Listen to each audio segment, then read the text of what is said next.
प्रणिपात मित्रों, आज की हिंदी कक्षा में आप सभी का हार्दिक स्वागत है। प्रिय विद्यार्थियों, आज की कक्षा में हम हमारे पाठ्य पुस्तक में रचित अपाठित भाग के अंतर्गत आने वाली जो द्वितीय कहानी है, दूसरी कहानी है शमशान, उसका अध्ययन आज से हम प्रारंभ करेंगे। तो शमशान कहानी बहुत ही अद्भुत और सुंदर कहानी है।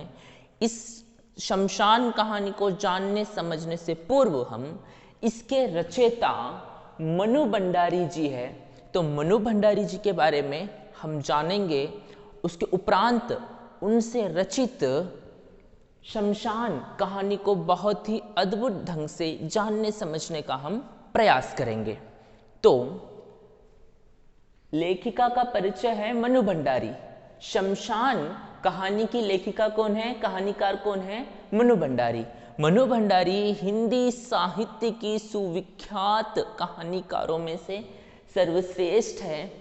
मनु भंडारी जी नई पीढ़ी की जो महिला कथाकार है उनके अंदर आपका विशिष्ट स्थान है।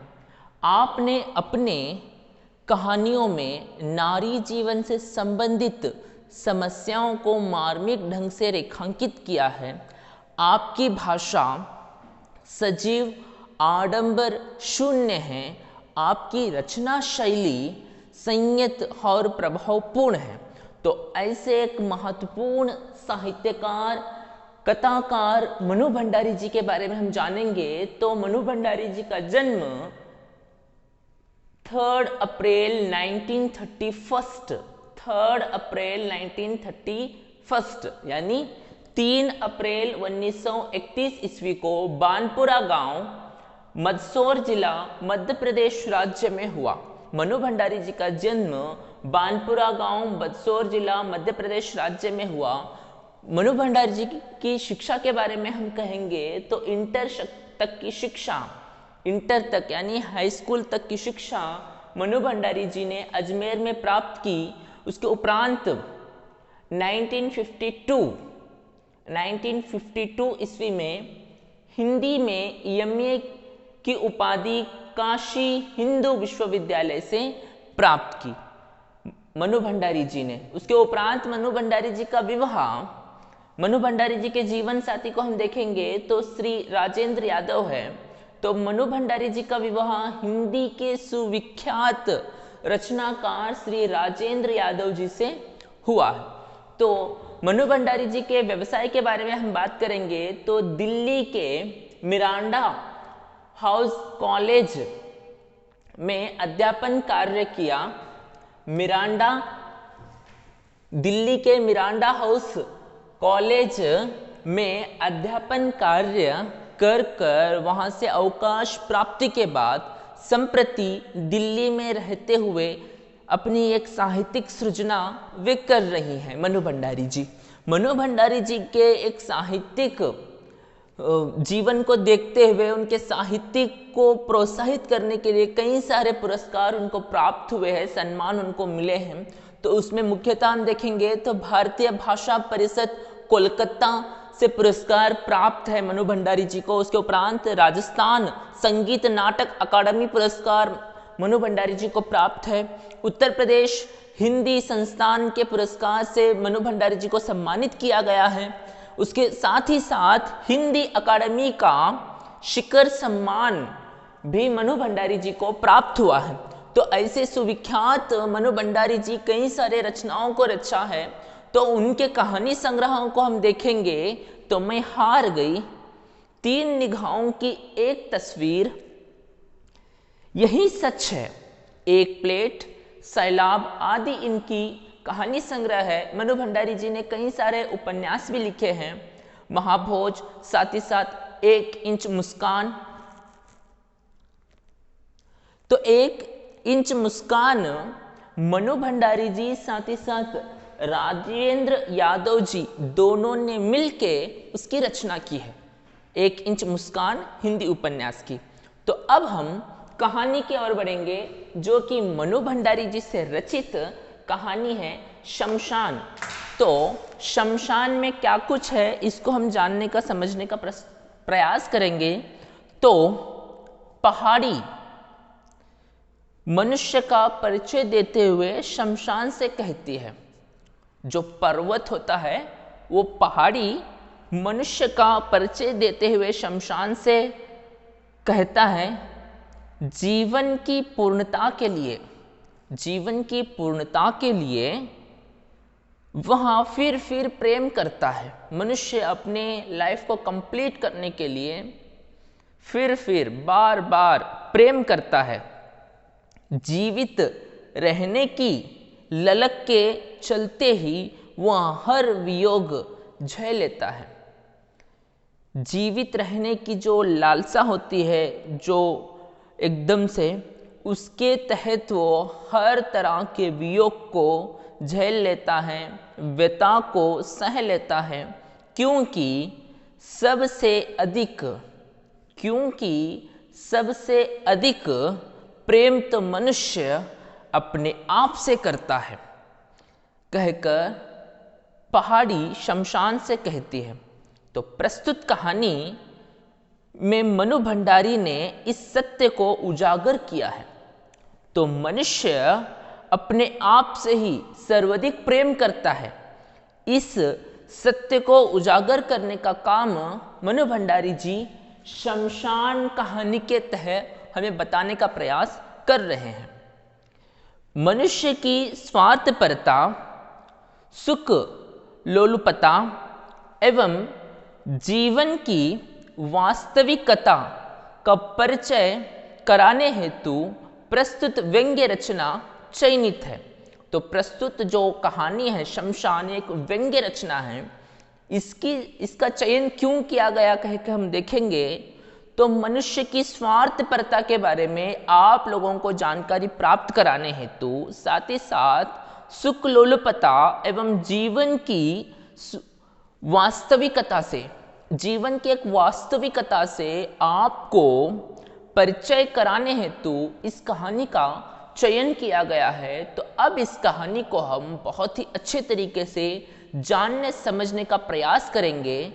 कहानी को जानने से पूर्व हम आज की कक्षा में आने वाले कुछ शब्दार्थों को जानने का प्रयास करेंगे। उसके उपरांत बहुत ही बढ़िया तरीके से, बहुत ही सरल तरीके से शमशान कहानी को समझेंगे।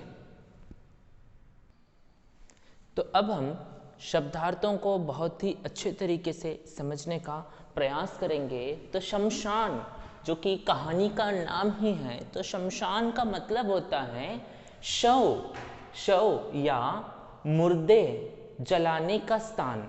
शमशान मानो शव या मुर्दे जलाने का स्थान। मरघट, मसान, कब्रिस्तान को शमशान कहते हैं। डोम यानी शमशान में मृतकों के लिए आग देने का काम करने वाली जाति।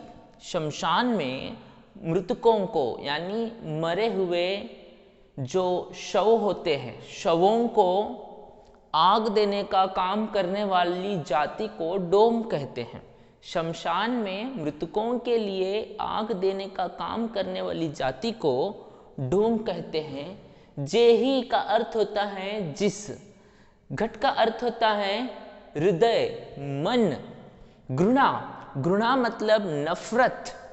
निधि मतलब खजाना, खोज। वृद्ध, कोश, खजाना मतलब कोश, निधि। वृद्ध यानी बूढ़ा आदमी, वृद्ध यानी बूढ़ा आदमी। चिराग यानी दीपक, दिया। बेइंसाफी मानो नाइंसाफी, अन्याय। सलूखा यानी तौर तरीका या ढंग, या किसी के साथ किया जाने वाला व्यवहार। सलूका यानी किसी के साथ किया जाने वाला व्यवहार, तौर तरीका, ढंग।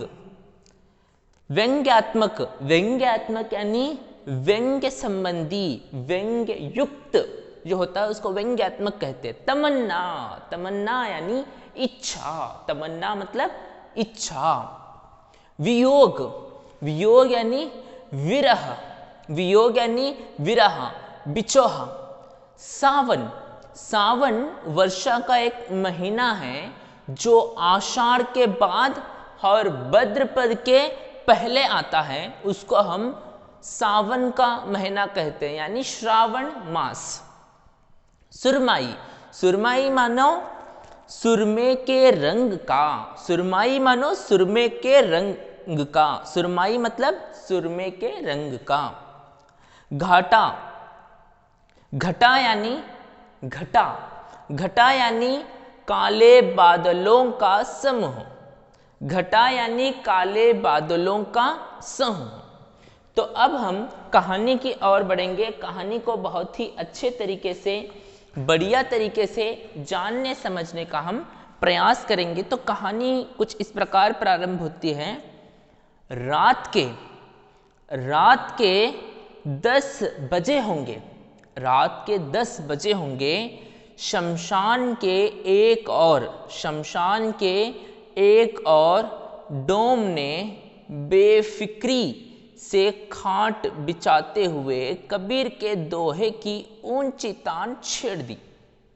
रात के 10 बज रहे होंगे, शमशान में एकदम से बेफिक्री के साथ खाट को बिछाते हुए डोम, जो कि कब्रिस्तान में रहने का काम करता है, शमशान में क्या है, मृत शरीरों को आग देने का काम करता है, जो डोम है वो शमशान में रात के 10 बज रहे तब अपने सोने के लिए खाट को बिछा रहा है और एकदम से कबीर दास जी का एक दोहा छेड़ दिया है और कहता है उस दोहे में वो, जे ही घट प्रेम ना संचारे सोई घट जान मसान, कह के वे कहता है।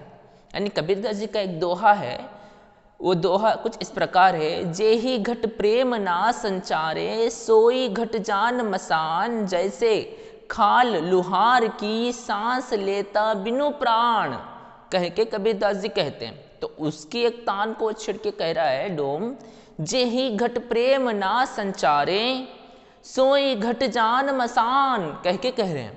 यानी जे ही मतलब जिस, घट मतलब हृदय या मन, जिस हृदय में या मन में प्रेम ना संचारे, वैसे हृदय जान मसान, कह के यहाँ पे कबीरदास जी कह रहे, तो वही बात यहाँ पे कह रहा है कि वो, कि जिसके मन में प्रेम ना होता है, नहीं संचारता है, वो मसान में सो जाता है, कहने की बात वे कह रहे हैं। तो शमशान का दिल भर आया। तो ये दोहा सुनते ही, जे ही घट प्रेम ना संचारे सोई घट जान मसान, कह के वो जो दोहा था उसको सुनते ही शमशान का दिल भर आया। एक सर्द आह भरकर उसने पल्लू में खड़ी पहाड़ी से कहा, शमशान है, शमशान के अंदर खाट को बिछाता हुआ डोम ने कबीरदास के एक दोहे को बोला, तो उससे शमशान का दिल भर आया। और शमशान का दिल भर आने पर शमशान के बगल में खड़ी, शमशान के बगल में कौन खड़ा है, शमशान के बगल में खड़ी पहाड़ी, शमशान के बगल में कौन खड़ा है, पहाड़ी। तो शमशान के बगल में या पल्लू में खड़ी पहाड़ी से कहा, मैं इंसान को, शमशान कहता है पहाड़ी से कि मैं इंसान को जितना प्यार करता हूँ उतना ही घृणा उनसे पाता हूँ। शमशान इंसान को बहुत प्यार करता है, लेकिन इंसान शमशान को उतना ही अधिक घृणा करता है, बोल के कह रहा है, उनसे मैं घृणा पाता हूँ कह के कह रहा है। घृणा यानी नफरत, नफरत को मैं इंसानों से प्राप्त करता हूँ, मैं इंसानों को क्या है, मैं उतना प्यार करता हूँ लेकिन वो लोग मुझसे तो नफरत करते हैं, कह के वे कहता है। सभी मनुष्य यही चाहते हैं कि कभी उन्हें मेरा मुंह ना देखना पड़े। सभी इंसान यही चाहते कि शमशान का मुंह मैं ना देखूं, ऐसा चाहते वो लोग। पर वास्तव में मैं इतना बुरा नहीं हूं। शमशान कह रहा है कि मेरा मुंह ना देखने लायक मैं उतना बुरा नहीं हूं। ये लोग सभी मनुष्य यही चाहते हैं कि कभी उन्हें मेरा मुंह ना देखना पड़े, पर वास्तव में मैं इतना बुरा नहीं हूं। संसार में, दुनिया में, इस प्रपंच में, इस जगत में जब मनुष्य को एक दिन के लिए भी स्थान नहीं रह जाता, तब मैं उसे अपनी गोद में स्थान देता हूं। चाहे कोई अमीर हो या गरीब, वृद्ध हो या बालक, मैं सबको समान दृष्टि से देखता हूं। पर इससे क्या होता है? मेरे पास वहां प्रेम नहीं, मेरे पास वहां प्रेम नहीं जो मनुष्य की सबसे बड़ी निधि है। शमशान क्या कह रहा है? मनुष्य की सबसे बड़ी निधि क्या है? प्रेम है, कह रहा है। मेरे दिल में मोहब्बत का वह चिराग रोशन नहीं होता जिसके बल पर मैं उसके दिल में अपने लिए थोड़ा सा स्थान बना सकूं। शमशान क्या कह रहा है कि मेरे दिल में मोहब्बत का चिराग नहीं रोशन होता है, कह रहा है। मनुष्य के दिल में जो मोहब्बत होती है वैसा मोहब्बत की चिराग मेरे मन में नहीं है, कहने की बात शमशान कह रहा है। नहीं जानता खुदा ने मेरे साथ ऐसी बेइंसाफी का सलूक क्यों किया।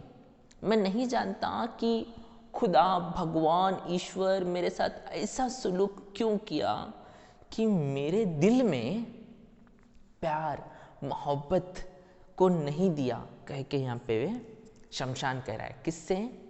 बगल में खड़ी पहाड़ी से। शहर और शमशान के बीच खड़ी पहाड़ी मुस्कुरा दी। शमशान और शहर के बीच में खड़ी है पहाड़ी। तो पहाड़ी शमशान और पहाड़ी के शमशान और शहर के बीच में खड़ी पहाड़ी जो प्यार मोहब्बत की बातें शमशान कर रहा था, इस बातों को सुनकर वो मुस्कुरा दी। और उसी कि यहाँ व्यंग्यात्मक मुस्कुराहट, जो पहाड़ी की एक मुस्कान थी वो व्यंग्यात्मक थी, तो उस व्यंग्यात्मक मुस्कुराहट शमशान के हृदय को छुप गई। शमशान के हृदय को छुप गई। उसकी यहाँ व्यंग्यात्मक हंसी चुभने से उसने पूछा, शमशान ने पूछा, क्या तुम्हारी कभी यह इच्छा नहीं होती कि तुम्हारे पास भी इंसान की तरह प्रेम भरा दिल होता? पहाड़ी से पूछ रहा है शमशान कि तुम्हारी कभी ऐसी इच्छा नहीं होती कि तुम्हारे पास भी इंसान की तरह प्रेम भरा दिल होता, जिसमें अपने प्रिया के लिए मर मिटने की तमन्ना मचलती रहती है। जो प्रेम होता है वो अपने आप में बहुत अद्भुत होता है, और जिसके हृदय में जो प्रेम होता है तो अपने प्रिया के लिए वो लोग मर मिट भी जाते हैं। तो अपने प्रिया के लिए अपने आप को कुर्बान करने के लिए भी वो तैयार होते। तो वैसा प्रेम तुम्हें प्राप्त करने के लिए मन नहीं कहता क्या? तुम्हारे मन में ऐसा नई इच्छा होती है क्या? कहकर शमशान पहाड़ी से पूछ रहा है। और कहता है कि जिसमें अपने प्रिया के लिए मर मिटने की तमन्ना मचलती रहती है। और आगे बढ़कर कहता है, कभी कभी दूर से हवाएं आती हैं और लैला मजनू और श्री फरहद की प्रेम कहानियाँ मुझे सुना जाती है, तो सच मानना मैं तड़प कर रह जाता हूँ कि काश मैं भी मजनू होता और लैला के वियोग में अपने को कुर्बान कर देता। जो प्रेम होता है अपने आप में अद्भुत होता है, और इस प्रेम की निशानी के लिए मशहूर नाम है लैला मजनू, श्री फरहद। तो एक बार क्या होता है, श्री फरहद की कहानी के बारे में थोड़ा सा सार बोलूं तो दोनों एक राजकुमार एक राजकुमारी होते हैं, लेकिन कई कारणवश से इनका वियोग हो जाता है। और जो पुरुष प्रेमी होता है उसको एक शर्त देते हैं कि तुम पहाड़ तोड़ दोगे तो तुम्हें तुम्हारी प्रेमिका को हम सौंप देंगे। तो इसके लिए वो पहाड़ तोड़ते रहता है, लेकिन अचानक उसे ये बात पता चलती है कि उसकी प्रेमिका अब उसे नहीं मिलेगी।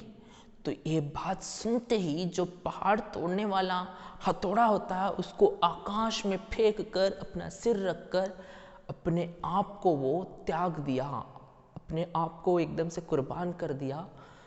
ये बात चलती है। तो इस बात को सुनते ही उसकी प्रेमिका जब दौड़े दौड़े आके देखती है, वहाँ पे पूरा खून ही खून गिरा रहता है, तो उसके बिना मैं अब नहीं रह सकती सोचकर उसी पहाड़ से खुद कर उसने भी जान दे दिया, कहकर कहते हैं श्री और फरहद की कहानी में। तो इसके साथ साथ आप सभी को मालूम ही होगा लैला मजनू का प्रेम प्रसंग। तो ऐसे ही प्रेम के बारे में ये बात कर रहा है।